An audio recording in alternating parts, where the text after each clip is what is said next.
Kashi news channel, सच है तो बोलेगा। ज्योतिष पीठाधीश्वर जगत गुरु शंकराचार्य स्वामी अविमुक्तेश्वरानंद सरस्वती महाराज ने केदार घाट स्थित विद्या मठ में पत्रकारों से बातचीत में गंगा के अविरलता और निर्मलता में सुधार करने की बात कही। उन्होंने कहा कि जो भी काशी आया गंगा के लिए कार्य करने, वो सिर्फ किनारा साफ करके बोलते रहे कि हम गंगा के लिए कार्य कर रहे हैं। इसके साथ ही स्वामी ने पत्रकारों के टेंट सिटी वाले सवाल का भी बेहतरीन सा जवाब दिया। वहीं उन्होंने टेंट सिटी पर सवाल खड़ा करते हुए कहा कि सरकार ने टेंट सिटी बना दिया और कह रहे हैं कि गंगा को लाभ हो रहा है। उन्होंने कहा कि गंगा तो उनकी धारा है और धारा में कितना परिवर्तन हुआ है, उसके प्रदूषण में कितना सुधार हुआ है, उसका फ्लो कितना हुआ है। साथ ही कहा कि सरकार को तो गंगा की धारा पर कार्य करना चाहिए और गंगा की अविरलता और निर्मलता पर ध्यान देना चाहिए। इसके साथ ही शिक्षा के सवाल पर अविमुक्तेश्वरानंद सरस्वती ने कहा कि जगत गुरु शंकराचार्य स्वरूपानंद सरस्वती जी की अंतिम इच्छा थी कि 10,000 बच्चों का एक गुरुकुल बनाया जाए और उसको ठीक तरीके से चलाया जाए, जिससे भारतीय संस्कृति की शिक्षा उन बच्चों को मिल सके। इसलिए हम लोग चाहते हैं कि बच्चों को भारतीय संस्कृति की शिक्षा गुरुकुल पद्धति के माध्यम से दी जाए। हिंदू विश्वविद्यालय गए थे तो हमने वहाँ पर देखा था कि मालवीय जी की एक इच्छा लिखी हुई और वो इच्छा ये थी कि 10,000 बच्चे जब एक साथ सूर्यार्घ देंगे तो कैसा दृश्य होगा, इसकी कल्पना करिए। जब वो विद्यालय के लिए चंदा मांगने जाते थे तो लोगों को ये सपना दिखाते थे। वो सपना तो साकार नहीं हो सका क्योंकि आधुनिक विद्या की पढ़ाई विश्वविद्यालय में होने लगी और जो उनकी इच्छा थी वो दब गई। इसीलिए जो बीएचयू का स्थापना दिवस है वो बसंत पंचमी को मनाया जाता है और जो मालवीय जी की जयंती है वो 25 दिसंबर को मनाई जाती है। ऐसी परिस्थिति वहां हो गई। माने कुछ मामलों में हम इस कैलेंडर को फॉलो करते हैं, कुछ मामलों में ग्रेगरी के कैलेंडर को फॉलो करते हैं। क्या एक ही संस्थान अपने उत्सव मनाने के लिए 2 कैलेंडर स्थापित कर सकता है? लेकिन हो रहा है। तो इसका मतलब है कि मालवीय जी जैसा सोचते थे वैसा दृश्य उपस्थित हो नहीं सका, लेकिन उनके उस महामना के चिंतन को कोई न कोई तो कभी न कभी तो मूर्त रूप देगा। तो जगत गुरु शंकराचार्य जी महाराज ने ये संकल्प हम लोगों को रखा था। हम लोग चाहते हैं कि काशी में 10,000 बच्चों के गुरुकुल का एक परिसर स्थापित किया जाए और इस आने वाले वर्ष में वही लक्ष्य हम लोग लेकर के चलेंगे। सरस्वती जी, आज महाराज जी का प्रेस कॉन्फ्रेंस था, उसमें पत्रकारों ने एक सवाल उठाया कि सरस्वती फाटक पे एक प्रतिमा थी जो कि हटा दी गई और उसमें आप लगातार 4 साल से प्रयासरत हैं, लेकिन शासन प्रशासन कोई भी उस पर जवाब नहीं दे रहा, ना ही मूर्ति लग रही है। इस पर आपका क्या कहना है? बड़ा दुख का विषय है कि जब से विश्वनाथ धाम कॉरिडोर का काम स्टार्ट कराया हमारे भारत सरकार ने, तब से ये आश्वासन मिल रहा था। ऐसा परंपरा है और चला आ रहा है सैकड़ों वर्षों से। रंगभरी एकादशी के एक दिन पूर्व माता लक्ष्मी, भारत माता मूर्ति 2 नाम है उनका, हम लोग उनको चरणों में अबीर चढ़ाते थे और उसके दूसरे दिन रंगभरी एकादशी होती थी, उसके तीसरे दिन मसाने की होली होती थी। ये परंपरा का चला आ रहा है। जिस दिन से ये काम स्टार्ट हुआ विश्वनाथ मंदिर में, उस समय के तत्कालीन मुख्य कार्यपालक अधिकारी जिलाधिकारी ने आश्वासन दिया कि कार्य चल रहा है, आपकी परंपरा टूटने न पाए, आप माता अन्नपूर्णा में अबीर गुलाल चढ़ा लें। हम लोगों ने चूँकि कार्य में बाधा न पड़े, इसलिए हम लोगों ने परंपरा को निभाते हुए माता अन्नपूर्णा के चरणों में महाराज अन्नपूर्णा के जो महंत हैं उनके सानिध्य में हम लोगों ने जाके ये परंपरा निभाई। दूसरे साल भी इसी तरह परंपरा निभाया गया, आश्वासन जिलाधिकारी महोदय ने दिया। अब कि पुनः हम लोग इस बार फिर गए, अभी जो नए डीएम साहब आए हैं उन्होंने कहा कि जो आपकी परंपरा है वो आप निभाते रहिए, जो मूर्ति है वहाँ वो लगाई जाएगी। ना भी माता लक्ष्मी की मूर्ति लगी है, ना सम्मुख विनायक की लगी है, ना दुर्मुख विनायक की लगी है। हम लोग पंचकोशी यात्रा करते हैं तो सम्मुख विनायक दुर्मुख विनायक को चरण स्पर्श करके करते हैं। 25 कोष की यात्रा होती है, काशी वासियों का आह्वान करते हैं कि कम से कम जो मूर्तियाँ आपके पास हैं उनको तो स्थान दे दीजिए। वाराणसी के काशी हिंदू विश्वविद्यालय के सामाजिक विज्ञान संकाय में प्रोफेसर एच.एन. त्रिपाठी सभागार में सामाजिक विज्ञान संकाय प्रमुख प्रोफेसर विंदा परांजपे द्वारा प्रोफेसर हरिहर नाथ त्रिपाठी जी के चित्र का सभागार में अनावरण किया गया। इस दौरान उपस्थित विद्वज्जनों ने प्रोफेसर त्रिपाठी के व्यक्तित्व एवं उनकी जीवनी पर अपने अनुभव साझा किए। इस दौरान वक्ताओं ने कहा कि प्रोफेसर एच.एन. त्रिपाठी जैसे व्यक्तित्व की तरह व्यक्ति बनना अब संभव नहीं है। आज उनके पढ़ाए हुए हजारों बच्चे उच्च पद पर आसीन हैं जो देश की सेवा कर रहे हैं। त्रिपाठी जी बहुत ही हंसमुख स्वभाव के थे तथा बच्चों से काफी लगाव रखते थे। साथ ही बच्चों के व्यक्तित्व विकास तथा पठन पाठन में किसी भी प्रकार की समस्या आने पर उसका निवारण भी करते थे। वहीं वक्ताओं ने कहा कि उनके नाम पर आज ये हॉल बनाया गया है। यहाँ से निकलकर बच्चे IAS और PCS बने हैं। वहीं कार्यक्रम में प्रमुख रूप से professor Arvind Joshi, professor Virendra Jaiswal, professor AK Pandey, doctor Ajay Tyagi, doctor Seema Tiwari सहित अन्य संकायों के शिक्षक एवं छात्र भी उपस्थित रहे। वहीं कार्यक्रम का स्वागत प्रोफेसर हरिहर नाथ त्रिपाठी के सुपुत्र डॉक्टर क्षेमेंद्र त्रिपाठी ने किया। आज फैकल्टी ऑफ सोशल साइंस में प्रोफेसर एच.एन. त्रिपाठी सभागार में आज प्रोफेसर एच.एन. त्रिपाठी जिनके नाम से यह हॉल है, आज उनकी चित्र का अनावरण किया गया है। 10 दिन की कार्यशाला यहाँ आज चल रही थी और उसी कार्यक्रम के समापन के संदर्भ में डीन प्रोफेसर बिंदा जी ने आज हम लोगों को आमंत्रित किया कि हम लोग आज प्रोफेसर एच.एन. त्रिपाठी जी के फ़ोटो का अनावरण का कार्यक्रम रखें।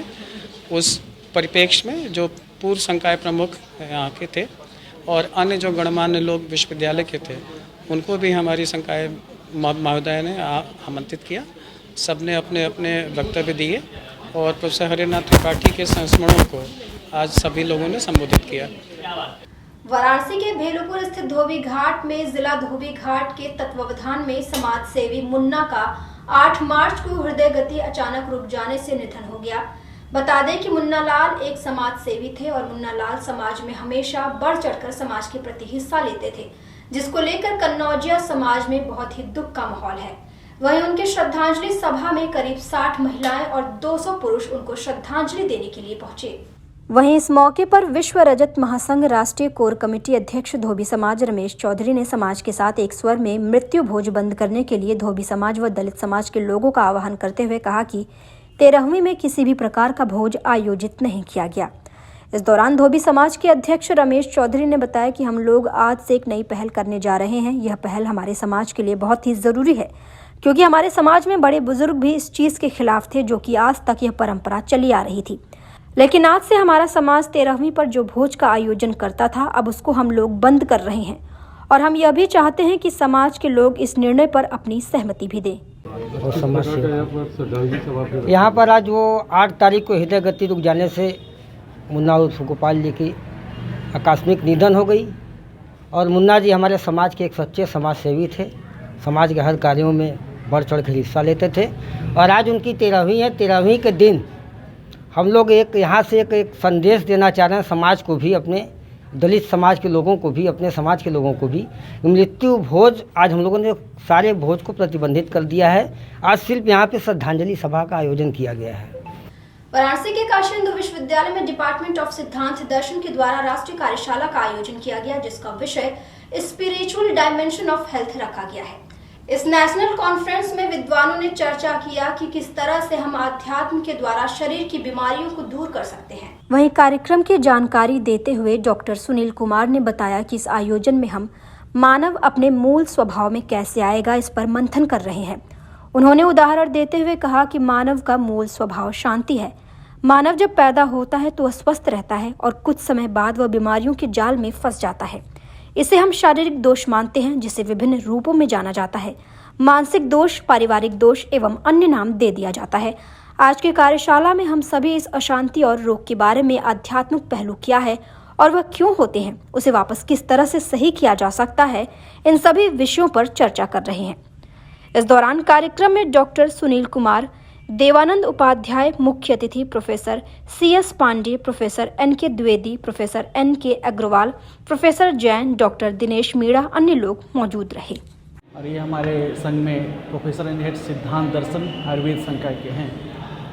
किस तरह का आयोजन हो रहा है, क्या है? ये देखिए, ये आयोजन है कि मानव अपने मूल स्वभाव में कैसे है। मानव का मूल स्वभाव है शांति का, मानव का मूल स्वभाव है अस्तित्व प्रज्ञता का, मानव का मूल स्वभाव है समरसता का, मानव का मूल स्वभाव है स्वस्थ का। व्यक्ति स्वस्थ पैदा लेता है, फिर वो ग्रस्त कैसे हो जाता है। इसकी कई सारी व्याख्याएं की गई हैं, जिसमें लोग फिजिकल लेवल पे देखते हैं कि शारीरिक दोष हुआ, कुछ लोग बोलते हैं कि ये सामाजिक दोष है, पारिवारिक दोष है, कुछ मानसिक दोष देखते हैं, कुछ वातावरणिक दोष होते हैं। आज की कार्यशाला में हम लोग इस रोग के, ये उद्विग्नता के, अशांति के, रोग के आध्यात्मिक पहलू क्या हैं और वो क्यों होते हैं और उसको कैसे वापस करेक्ट किया जा सकता है, वापस ठीक किया जा सकता है, इस पे चर्चा कर रहे हैं।